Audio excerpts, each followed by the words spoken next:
Hi, I'm Neil deGrasse Tyson, your host of Nova Science Now, where this season we're asking 6 big questions. On this episode, can we make it to Mars? We would love to take a walk on the red planet, but can we get there alive? You can go from a perfect day to a very bad day that quickly. There's space rocks way faster than speeding bullets. All of a sudden I look and see the solar panel just instant hole this big. This is why it's so dangerous to send out missions. They can take out a spacecraft. And cosmic rays punching through our brains. I would see a flash, and flash, flash, flash. And ourselves. They are a bullet traveling at an enormous speed. Researchers are spinning up some ingenious plans. Don't let the force leave you. To keep astronauts safe. But will they work? And if astronauts do make it to Mars, what will they wear? Humans can't survive without a pressurized suit. Basically, the gas in your lungs would boil. You would be dead very quickly. NASA astronaut Mike Massimino I feel like an Italian sausage. looks into a revolutionary new idea to keep Mars explorers alive and kicking. Also, would you eat a piece of meat that's been sitting around for 8 years? I did. This NASA lab is cooking up food for the long journey to Mars. Eating in space is already no picnic, but with or without gravity, some of the space meals are delicious. I like that. But can they stay tasty all the way to Mars? Now this looks nasty. That is. All that and more on this episode of Nova Science Now.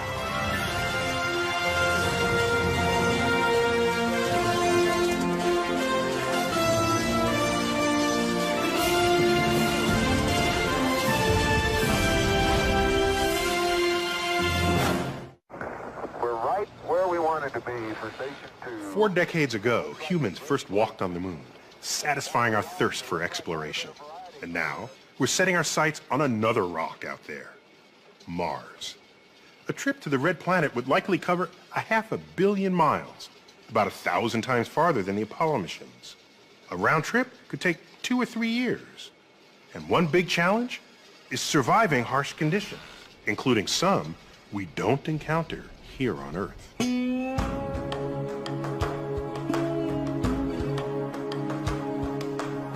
Here in the New Mexico desert, home to all sorts of top-secret government projects, NASA has built one of the world's most powerful guns. Some 60 yards long, it targets spaceships. Though not alien spaceships, our own. The gun simulates cosmic collisions that will threaten astronauts traveling to Mars. So you guys call this a gun, but it looks nothing like a gun. I think of a gun, I think of handguns or rifles. How fast does a rifle bullet go? About 2,000 miles per hour. And what do you pull out of this? 20,000 miles per hour. 20,000 miles an hour. That's fast. The most surprising thing is not the gun's size or power, but its bullets. These itty-bitty things, 20,000 miles an hour. They represent a danger that could end a mission to Mars.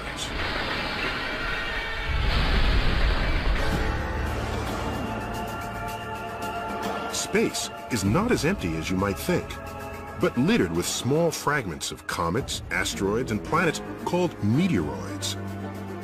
In the vacuum of space, they move at deadly speeds. And NASA's huge gun demonstrates just how dangerous they can be.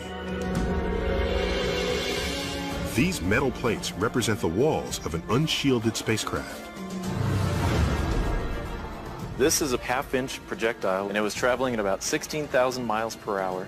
It made a hole in the front plate, and then a slightly larger hole. It kept going. Yes, so an astronaut could be right behind this wall. And this is what is left over. It's essentially a shotgun blast. The speed of the impact shattered the bullet, and its debris smashed ever larger holes in the inner walls. It's a sobering lesson for NASA. Meteoroids have already knocked out or damaged numerous spacecraft, including the probe Mariner 4, which snapped the first close-up pictures of Mars in 1965. After its flyby, It ran into a cloud of meteoroids no bigger than the size of a grain of sand. And over the course of about 45 minutes, they were seeing thousands of impacts on the spacecraft. another meteoroid strike was witnessed by astronaut Jerry Linenger. During my time on the Russian space station, all of a sudden I look in the corner of my eye, I see the solar panel just, instant hole this big. If astronauts are to survive a mission to Mars, we have to find a way to protect them from meteoroids. And so today, the gun will test new lightweight shielding for the walls of a Mars spaceship. It doesn't look very protective. This is foam I can stick my finger in. But it's a smartly designed shield, because what happens is the velocity is so fast of these projectiles, when they impact, the speed breaks it apart, and then the rest of this target will absorb the impact. So will this shield stop a projectile going over 16,000 miles an hour? To find out, the shield is bolted in the target chamber. Then, air is pumped out to replicate the vacuum of space. We head to the bunker below for protection while the gun gets fired. 3, 2, 1. That was cool. And the result? Did the shield stop the bullet? Well, obviously it went through. Yep. But just look at the inner wall. No penetration. Nothing came out the other side. That's right. It worked. The layers of foam, metal, and bulletproof materials pulverized the debris from the impact. So this takes out all the energy of those projectiles. Mm-hmm. And it stops it. So this is where astronauts would be? They could be cooking breakfast here. Yeah. They're safe from the hazards of space. Well, not really. Meteoroids are only one peril of many. Systems failing, possibility of a fire, possibility of losing electrical power. You can go from a perfect day to a very bad day that quickly. Some threats aren't so obvious. In fact, one of the biggest looks like harmless fun. Many astronauts report that being weightless is what they love most about space. Yay! I would wake up in the morning and fly to breakfast, then I would fly to work. I could fly to the bathroom, and I even flew while I was going to the bathroom. I was Superman every single day. But what feels good may not be so good for you. As Jerry Linenger discovered after spending 5 months in zero gravity on the Russian space station. By the time I got back, I had about a 14% bone loss. Now that was isolated to hips, lower spine. And my strength level was probably 65% of what I went up there with. With no gravitational force to work against, your body not only doesn't need the same amount of muscle and bone, it starts breaking them down. As on Earth, so in space. You use it or lose it. And exercise may not solve the problem. I exercise 2 one-hour periods every day religiously, and my personal experience is that the bone loss seems to just keep going on and on. And yet, there is a solution. Artificial gravity, a force created by spinning. You can see it in the sci-fi classic 2001: A Space Odyssey. And you can experience it right now in this small spinning room at Brandeis University. As I did recently with neurophysiologist Jonna Kaplan. Notice how we talk to each other, but we don't look at each other. Yes, well, I want to look at you, but I feel it's hard. I'm trying to conduct a conversation, but I'm having trouble turning my head. The rotation, you see, is generating a centrifugal force that pushes everything in the room away from its center, towards the wall. It makes me lean pretty oddly, but as far as my body is concerned... Very good. good. This force is no different from gravity. To move, I have to work against it. Okay, now I gotta turn around. Turn around slowly. And I mean work. Peel. Everything That's is what I'm just doing. this peeling motion. No chance of muscles and bones wasting away around here. It's the centrifugal force which is pushing him backwards, so he feels like he's got to fight so hard to get away from the wall. And he may feel as much as 30% heavier. Always feel the force. May the force be with me. Don't let the force leave you. Now, remember, this room is on Earth. So, spinning or not, our planet's own gravity is always pulling us downward. Meanwhile, the artificial gravity pushes us backwards. The two forces combined make things hang in here at odd angles. And this is also why the room eventually makes some visitors a bit queasy. But if I were free of real gravity, artificial gravity would have me jogging comfortably on the wall, just like they did in 2001. Now, building a spinning spaceship isn't practical, but a small spinning room on board might suffice, giving astronauts an Earth-like exercise space to keep their bones and muscles from wasting away. Though that's not to say Mars explorers will be safe, even remotely, because they'll still have to face the worst space danger of all. A danger astronauts see simply by closing their eyes. I used to sleep upside down, piece of Velcro around me, close my eyes, and then I would see a flash. And flash, flash, flash. You'd get this single point of light, and then a big circle around it, right there in your brain. The flashes are caused by cosmic rays, subatomic particles like protons, generated by exploding stars far off in our galaxy. Traveling close to light speed, these high-energy particles will pierce a spaceship and its astronauts, their retinas, their brains. This doesn't happen on Earth because our planet's atmosphere and magnetic field protect us from the constant barrage of cosmic radiation. You go to Mars, you're going to get a very heavy radiation dose. There is no way to protect against that. You can't carry lead up into space in a wall that would be thick enough. There's not much to stop them because they are so energetic. They are a bullet traveling at an enormous speed. Pelted by this highly destructive kind of radiation, DNA breaks apart, predisposing the cell to cancer. Research continues, but we have yet to find a practical defense against cosmic rays. You go to Mars, you're raising your risk of cancer lifelong. But there are always innate risks to space travel, and there's no way to get around them, and you just do your best to minimize those risks and control them where you can. So we might be able to protect our Mars explorers from some of the dangers they will face, but only some. Yet knowing all that, today's astronauts are undeterred. In my mind, it's part of our genetic code that we should explore, see what's beyond the mountain, and I would love to be the first person to step on another planet.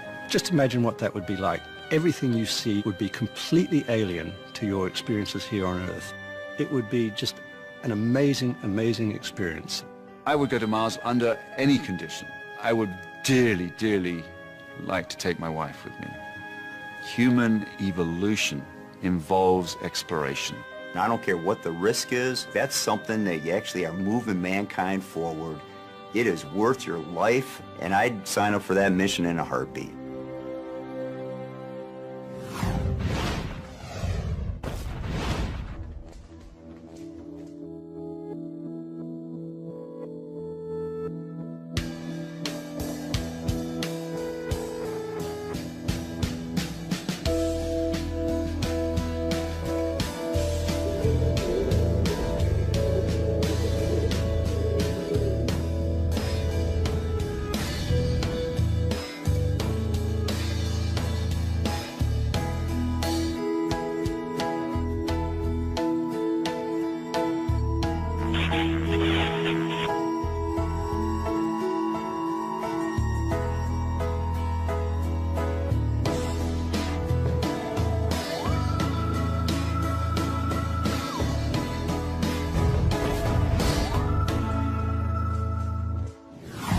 One thing obviously lacking in space is air.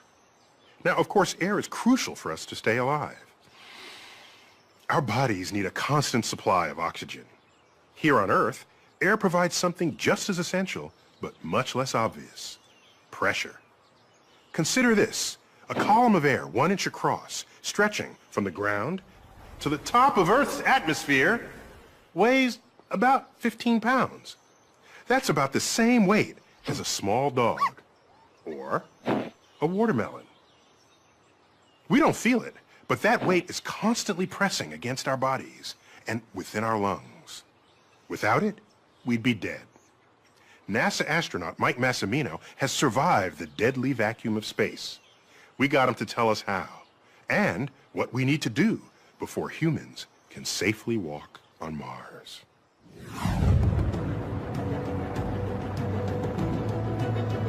Astronauts like me might not like to admit it, but space is a dangerous place. I've walked in space 4 times. That's me, doing repairs on the Hubble Space Telescope. And every minute I'm out there, I know the only thing between me and oblivion is my spacesuit. First step, getting dressed for space, is to put on some undergarments. So now I have on my TCU, or thermal comfort undergarment, which is slang for long underwear, and underneath that is my MAG, or the maximum absorbency garment, which is slang for diaper.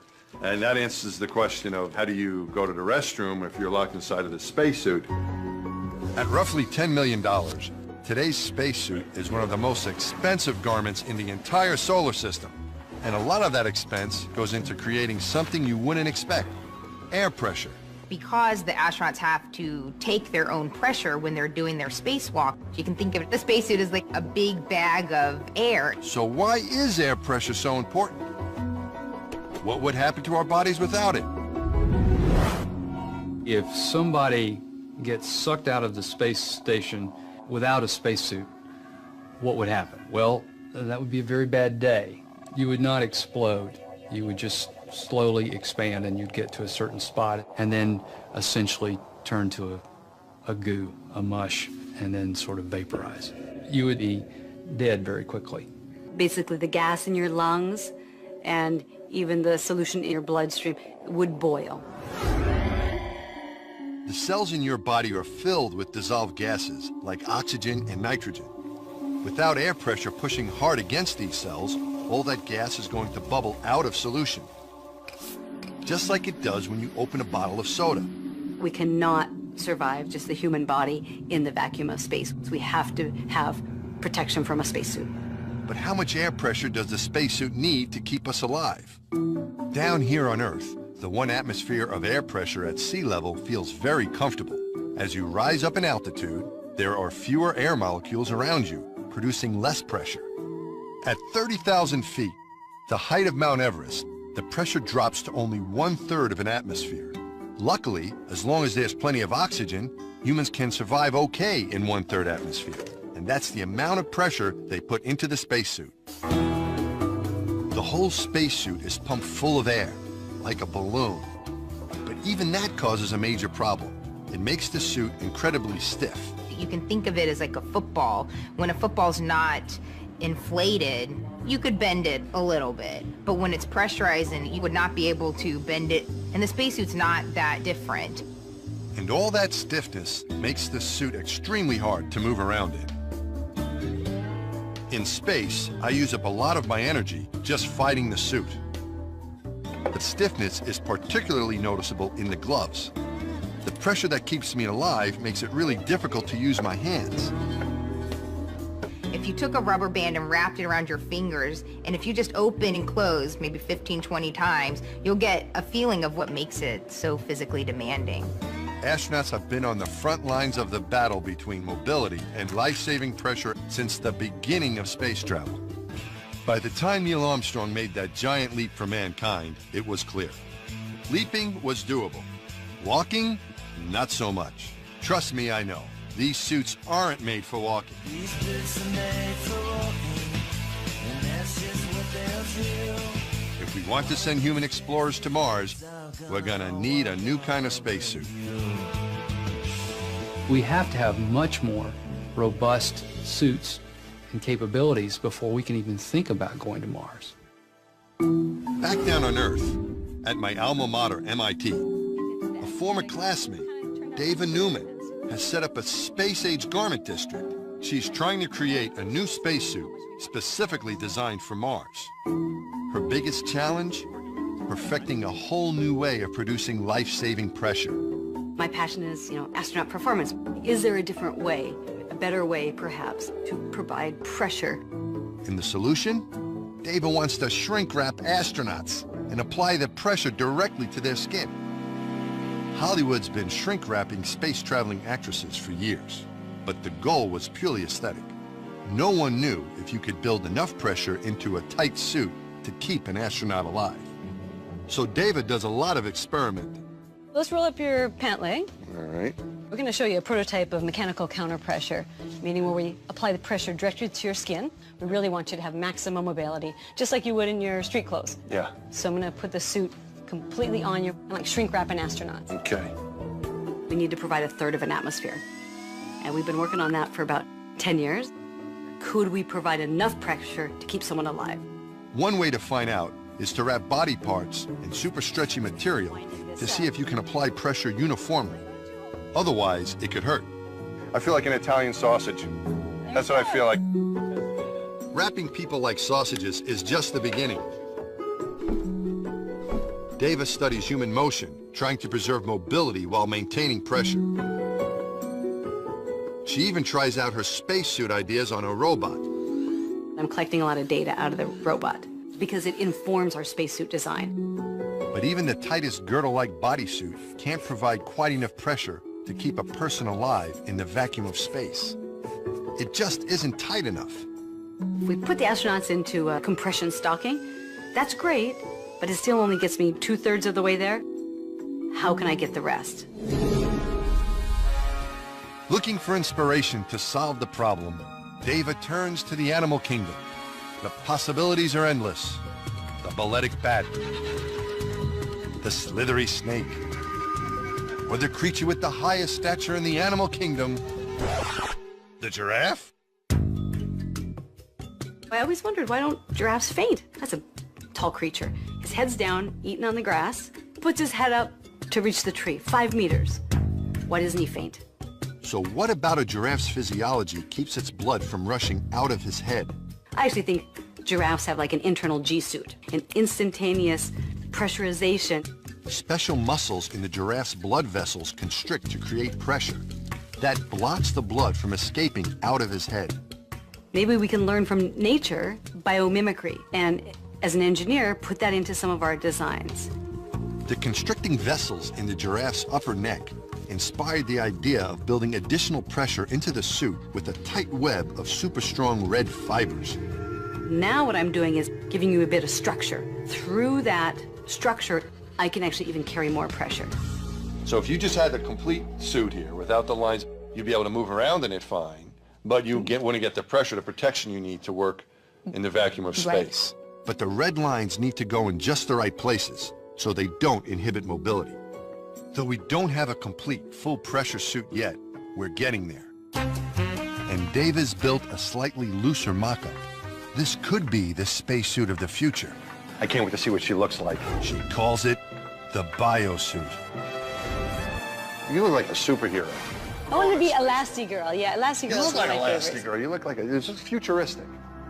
Amazingly, a combination of tight, stretchy fabric and a stiff web of fibers looks like it can provide the necessary pressure directly to the skin. Then you see some... But it isn't easy. What is the hardest part of the body to pressurize in this suit? It's definitely the elbows, the joints, and the concave areas, the back of the knees, armpits. Those areas are really complicated. I volunteered to test drive her suit in space. Unfortunately, the mock-up isn't mission ready. And it only comes in lady sizes. When are you going to be ready for prime time? We would really need a few more years of research, so that's where we're at in terms of the development of the suit.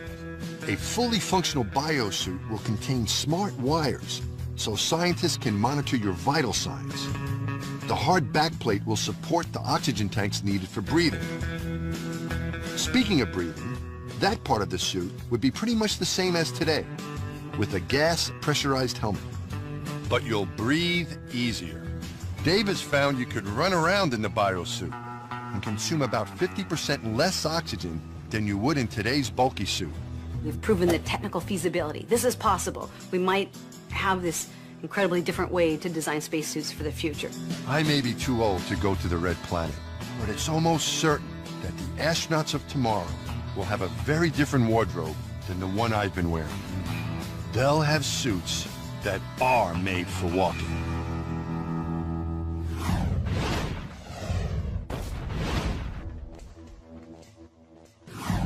Even after just a few days in the fridge, a lot of food can get pretty unappetizing.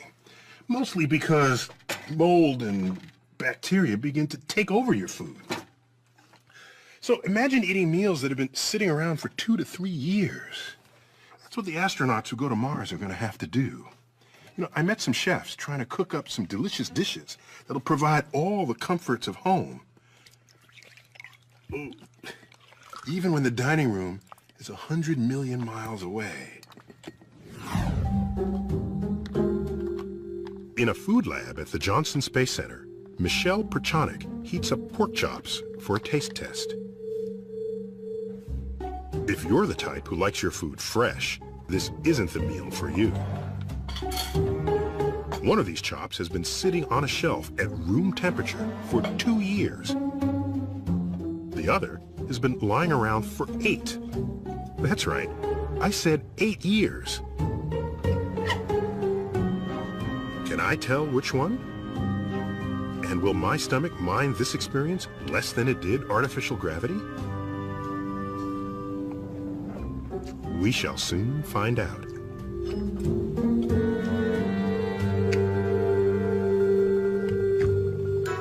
I think this one's older. So in other words, it wasn't obvious to me that one was 8 years old and one was 2. But if I were to guess, I would say this one, because the meat was just a little mushier. And I'm thinking maybe it would break down over time. Actually, that one's the 2-year-old product, and this one's the 8-year-old product. So I was wrong. You were wrong. Michelle heads up a team figuring out how to feed astronauts all the way to Mars and back. The food will have to be nutritious, last for years, taste good, and, of course, behave itself in zero gravity. You see, weightless foods tend to do the darndest things, which limits the menu. Anything that can just float in the air easily is a problem. It's going to get in people's sleeping bag, it's going to get in science experiments, it's going to get in people's eyes. One of the reasons I cut my hair when I was up there was I was worried about people at the dinner table eating, and then a piece of my hair comes by and floats in their mouth. Astronauts cook by adding cold or hot water to freeze-dried foods, or heating food pouches in an electric warmer. A pair of scissors, in space more useful than a fork or spoon, opens the meals, which actually can be pretty good, as I discover courtesy of Vicki Claris, Michelle's colleague. Okay, what's next? Okay, we have one of our thermostabilized entrees, Fiesta chicken. Thermostabilized. Again, it's just preserved. Preserved. Okay. Shelf stable. Preserved is a little more appetizing than thermal stabilized. Put simply, it's a way of killing germs with heat. And I see Cyrillic characters here in Russian. Well, actually, in Russian, it translates as party chicken. Party chicken. Which was a little difficult for our Russian colleagues to understand. We'll taste this. I like that. It's a very good product. Good for Earth orbit. But what about Mars? When it comes to feeding an expedition like that, problems multiply. Tomato and basil. Michelle and Vicki must plan 7,000 meals and snacks to nourish 6 people for up to 3 years. And if food is sent ahead of the astronauts, it will have to keep for 5 years. Yet only 7 of NASA's 65 thermostabilized edibles have that kind of shelf life. The rest end up like this. Now this looks nasty, I just want That to say. is very nasty. So what you're looking at here is our citrus fruit salad, 5-year-old versus 2-year-old. So something happened between 2 and 5 years. What? There's a lot of chemistry going on. Literally. Even if you kill off every microbe in sealed food, it still contains sugars and proteins that react with each other over time. The result is obvious when you compare this youthful and geriatric chicken salad. So the chicken gets darker and the greenery becomes pale. Yes. And it's not just a cosmetic phenomenon. No. You're losing nutrients. Exactly. You're losing flavor, nutrients, probably texture. You're losing everything. A solution might be new packaging that keeps out all water and air, unlike today's plastics. With that packaging, we get about 9 to 12 months shelf life. And so there is no way we're going to Mars with this kind of packaging. Nor can we use foil. Fine for low Earth orbit, but too heavy for Mars when you're launching 22,000 pounds of food at the cost of $1 million per pound. There's also something else to consider. When you're in space, stuck inside basically a can, food becomes kind of a highlight of the day. You have to eat in order to survive. But what people don't understand, I don't think, is the psychological aspect of food. Because it is one of the few pleasures that you have control over. And I think people serving on submarines have long understood the importance of food for crews' well-being. Since good food makes astronauts happy, I asked Michelle and Vicky if there's a popular dish they'd especially like to send to Mars. Well, I think that would be our shrimp cocktail. That sounds good. Our shrimp cocktail is freeze-dried product, so this has been rehydrated. It's not only the shrimp, it's the cocktail sauce. It's the sauce.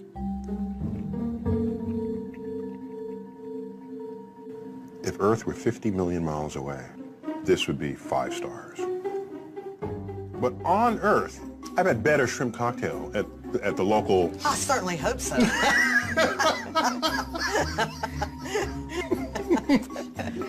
It better not have been freeze-dried for what I was paying for it.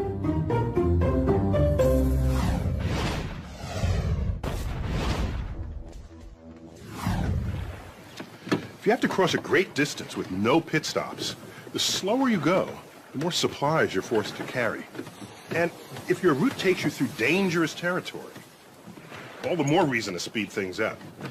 It's especially true for a round trip to Mars, which, with current technology, might take 2 or 3 years. Correspondent Jake Ward caught up with some folks trying to revolutionize spaceflight. And if their plans work, future spaceships would go so fast, they'd leave our long-distance traveling woes far behind us. The space between Earth and Mars is filled with stuff that can kill you. Meteoroids can smash your spaceship to bits. Zero gravity eats away at your bones. And cosmic rays increase your odds of getting cancer. The risks all get worse the longer the trip.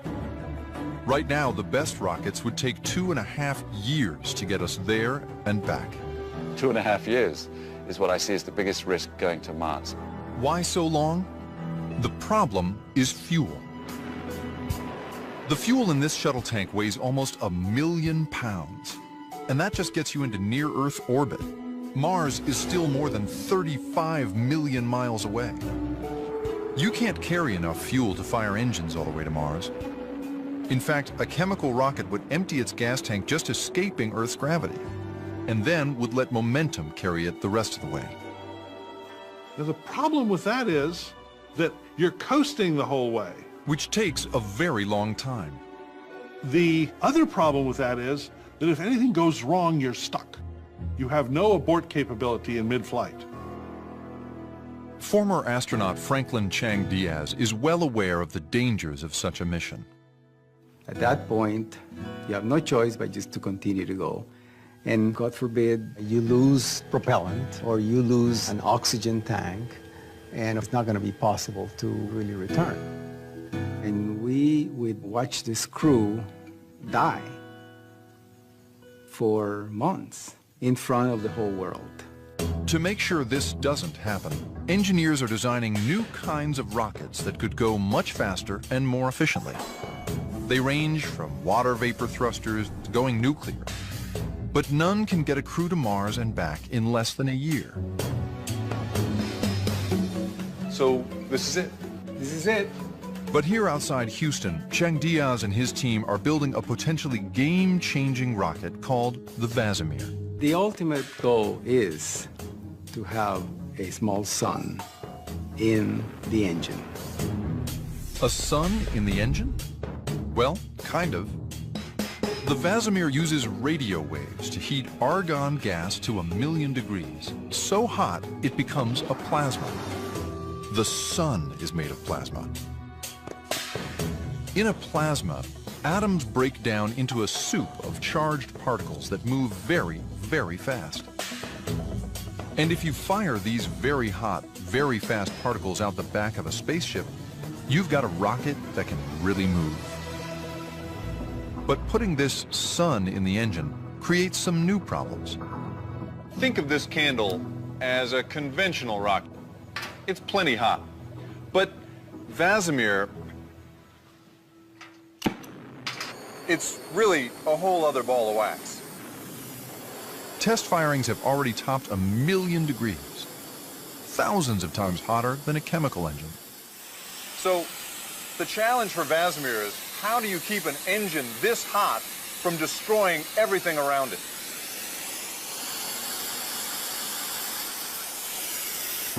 This was 316 stainless, and it was in the way of the plume coming out in it. Wow. Pretty much. It did a pretty good job. Yeah, I don't know much, but this is broken. I know that much. Holy cow. Fortunately, there may be a solution. Magnets. If you can encircle the 1,000,000-degree plasma with a strong magnetic field, it will form a heat shield and stop the plasma from destroying its surroundings.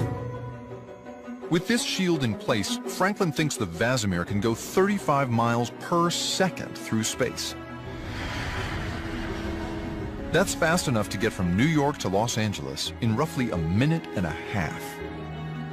That means you could cut down the round trip to Mars from 2.5 years in a chemical rocket to just 5 months. And by getting about 5,000 miles to the gallon, you'd be lugging around a much smaller gas tank. In 2014, they plan to test the Vasimir engine in space for the first time when they attach it to the International Space Station. After that, they hope to get it ready for deep space travel. And if it's successful, It completely opens up not just a mission to Mars, but it opens up potentially the entire solar system to human exploration.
It might take a while before we have the technology to get a human safely to Mars. But in the meantime, we're already exploring the red planet. So, what's it like on Mars? What's it like? It's freezing, that's what. And the dust. All right, move 5 meters to the right and pick up that rock. That's easy for you to say. You know what dust can do to your servos? Come on, give it a try. Give it a try. I don't believe this guy. Okay, so today's Martian robot explorers don't have that much attitude. But in this episode's profile, we meet a designer who thinks maybe they should. Vandy Verma is a natural-born trailblazer. I really love adventure and exploration. She constantly looks for new discoveries to make and obstacles to overcome. From climbing mountains to flying planes to her job as rover driver at NASA. I've always loved exploring the environment I was in, and the rovers allow me to explore another planet. Humans may be decades away from visiting Mars, but Vandy gets a first-hand look at the red planet every day she goes to work. Through being at that console, she gets direct virtual presence on the surface of Mars in a way very few other people in the world do. She is one of the people responsible for making sure the rovers, Spirit and Opportunity, make it through each drive safely. NASA originally scheduled the mission to last just 90 days, but that was back in 2004, and the vigilance of drivers like Vandy has kept the rovers alive and exploring much longer. Vandy began dreaming of this interplanetary adventure back in 1997, when NASA sent another rover, Sojourner, to Mars. So when the very first Mars rover landed, I remember reading about it, and I was just amazed because it was such an amazing thing to do, to get a rover on another planet. And I was like, someday I want to work on that. Her passion for out-of-this-world exploration traces back to her childhood in India. I first became interested when somebody gave me this little book about space. And it was the first time I realized just how vast the universe was and just how different the various planets, even in our own solar system, was. And I wanted to see them. It seemed like a very remote possibility, but I never gave up hope for it. The odds were stacked against her. Growing up in a traditional Indian family, Vandy was expected to follow her mother's wishes, to settle down and enter an arranged marriage with a nice Indian husband. My parents have an arranged marriage, my sister has an arranged marriage. For whatever reason, it wasn't something that I was ready for. Vandy dreamed of following a different path, inspired by her father, an Air Force pilot. Unlike her cautious mother, her dad encouraged her to take risks and seek adventure. After high school, she took her first big step. She moved to the United States and studied engineering at Carnegie Mellon University. But that didn't stop Vandy's mother from trying to arrange a marriage for her. She would find people in Pittsburgh when I lived there. I was amazed, and they would call me.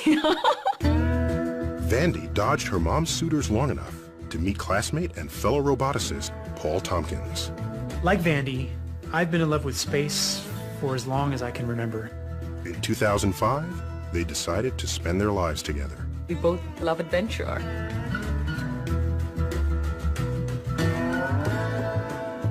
They share a love for taking risks, but not chances. It's very natural for me to take risk. At the same time, it's calculated risk. So she has the element of adventure on one side, but then she's smart about it because she's not going to take a foolhardy risk. She realized that this calculated risk mindset would also help navigate her new field. I discovered robotics when I was at Carnegie Mellon, and instantly I knew this was what I wanted to do. Robots are incredible for exploring space or any areas where it's hard to send humans because we don't have to worry about survival, food and water. While getting her Ph.D., Vandy headed to the Atacama Desert in Chile to hone her robot driving skills in its Mars-like terrain. Atacama is a place where they measure rainfall in millimeters per decade. And that was a perfect place for us to take our robot and do an astrobiology experiment to look for life. My research focused on making sure that the robots could handle unanticipated situations. This work caught the attention of NASA's Jet Propulsion Lab, who offered her the chance to explore the surface of another planet from a distance. Really, the center of the world when it comes to robotics is at Jet Propulsion Laboratory. So she headed to Pasadena, California to join the Mars rover team and brought her motorcycle with her. Mostly I used it as a commuting bike to get from home to work, but I'd always take the longest path possible and the most swervy. Her means of transport was another way to get a little adventure out of life. As a rover driver, she pushes Spirit and Opportunity to get as much data as possible without breaking them. Safety is the biggest concern, but you can't be so risk-averse that you don't go anywhere. We don't use a remote control to drive them, so we're not driving them in real time. We get the conditions under which the robot is in today. We use those and plan a drive, and then we send it to the rover, and the rover executes it on its own. And then once it's complete, it sends us back the information. We've personified these two vehicles. They're like our children. They have human characteristics. They're intrepid, they're accomplished, they're dutiful, and they're so darn cute. There is no GPS on Mars. You can't just say, hey, you know, this is this location, drive to that location. So just moving the rovers is a certain amount of risk. And there's little room for error when driving on another planet. Mars is a very dangerous place. It has very little atmosphere. The temperatures are incredibly cold. There are huge changes in temperature every day. So these rovers have to endure that kind of environment. They are solar powered, so if the rovers get too cold or if they get starved for energy, which is just the same way as a human being starving, they could die. Since some of the most interesting places are the hardest to get to, the rovers constantly face the danger of getting stuck. And the drivers brainstorm different ways to get them out in a replica of the surface of Mars called the sandbox. There isn't one obvious right way to think. You want to explore the options. So the sandbox is a great way to do that because you have one chance on Mars, but in the sandbox you could reset and say, well, that didn't work, let's try a different strategy. You may choose to drive forward. You may choose to try to do it with a slight turn, an uphill turn, or drive backwards, maybe wiggle the wheels in order to loosen the terrain up. Once we figure out what solution works best, then we do it on Mars with that one chance we have on Mars. The JPL team has avoided an end of mission since 2004. That's more than 25 times longer than the original plan. And this run has been key to the rover programs revolutionizing our knowledge of Mars. The rovers have detected signs of past water. We've detected minerals that show that there was water. And since water is the elixir of life as we know it, these findings suggest fantastic possibilities. What the rovers have found is that Mars at one time was much more like the Earth than it is today. And this is very exciting and very intriguing because if it was like the Earth at a time when life started on the Earth, did life start on Mars or is there life there today? Whenever you see some sort of a discovery made by the rovers, you sort of feel that you helped them along. It is a little bit parental feeling that, hey, you know, I'm proud of that rover. And like the rovers she drives, Vandy continues to create her own path and make new discoveries. When I was growing up, I always thought it would be really cool to work in space, and it just seemed so impossible because everything that was going on at that time was halfway across the world. And now, when I do look back upon it, it is very amazing to think that, wow, I am very fortunate to be able to live what I dreamt about.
And now for some final thoughts on space travel. In the early days of the great ocean voyages, the explorers and shipmates were brave or crazy.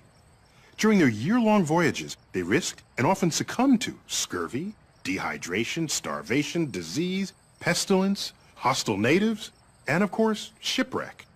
These were the known challenges.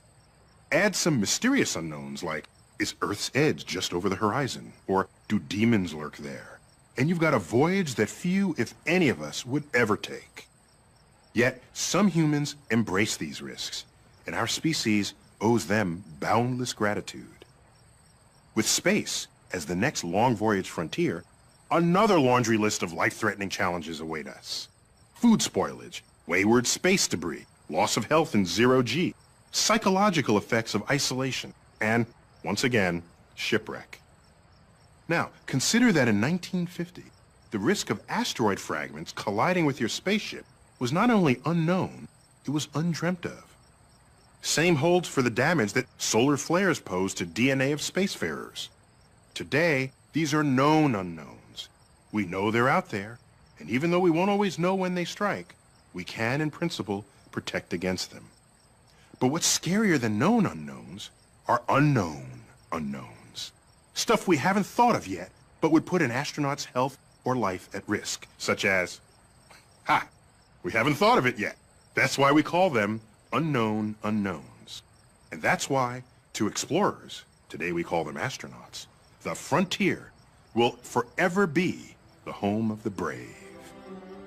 And that's the Cosmic Perspective. And now we'd like to hear your perspective on this episode of Nova Science Now. Log on to our website and tell us what you think. You can watch any of these stories again, download additional audio and video, explore interactives, hear from experts, and watch revealing profiles from our web-only series, The Secret Life of Scientists and Engineers. Find it all at pbs.org. That's our show. We'll see you next time.